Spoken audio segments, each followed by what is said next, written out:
This is Inside Indiana Business Radio for the morning of Tuesday, November 19th, 2024. I'm Alex Brown. Indiana University Health is cutting about 100 positions, mostly non-clinical leadership roles, as part of a system-wide restructuring. The Indianapolis-based hospital system said it is transitioning from 6 regions to 4 to improve patient care models and better align with future expansion. The restructuring, announced Friday, comes about 2 weeks after the health system reported $173 million in operating income for the first 9 months of 2024, a 32% decrease from the same period a year ago. An IU Health spokeswoman said the job cuts were not a cost-cutting exercise, but rather made to improve organizational design and effectiveness. IU Health said it expects the new regional structure to be in place by January. Amazon has plans to open its second distribution center in Merrillville. Our partners at the Times of Northwest Indiana report the online retail giant is leasing a 1 million square foot facility on a nearly 80-acre site at the Silos and Sanders Farm near I-65.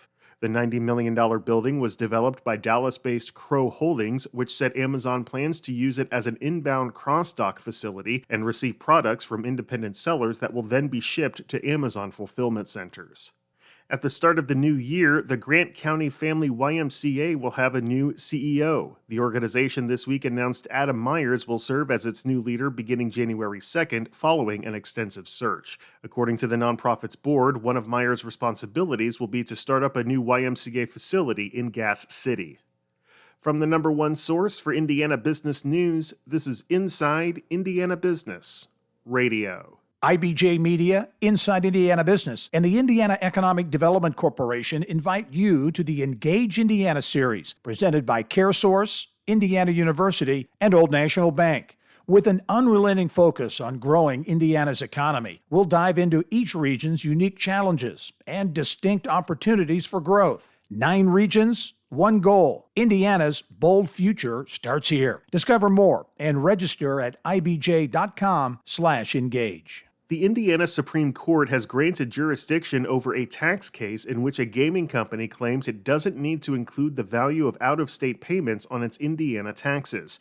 IIB's Marek Mazurek has the story. Per court records, the Indiana Department of State Revenue claims Penn Entertainment should have included in its Indiana tax base the value of certain payments made to other state governments for the tax years of 2015, 2016, and 2017. Penn filed a protest, which the Revenue Department denied, and the case went before the Indiana Tax Court. Penn argued it didn't have to add back those payments and that the department misapplied the governing statute. It further claimed that adding back the value of the out-of-state payments violated the company's rights under the U.S. Constitution and the Indiana Constitution. Indiana Tax Court Special Judge John Baker released an opinion granting summary judgment for the State Revenue Department and denying Penn's motion in February. Penn Entertainment operates the Ameristar Casino, East Chicago in Northwest Indiana, and Hollywood Casino and Hotel in Lawrenceburg. I'm Marek Mazurek for Inside Indiana Business Radio. A Nebraska-based provider of in-home care services is looking for a franchise investor to expand in the Evansville area. Right at Home provides personal care and nursing services to seniors and adults with disabilities, as well as specialty care to people with conditions such as Alzheimer's disease. The company currently has 2 franchise locations in Indianapolis, as well as locations in Brownsburg, Clarksville, Merrillville, South Bend, and Valparaiso. A spokesperson for Right at Home said an Evansville franchise could create up to 20 jobs in the area. The home healthcare industry is expected to surge in the coming years as the size of the elderly population grows. Employment is expected to grow 21% over the next decade, much faster than average, according to the U.S. Bureau of Labor Statistics.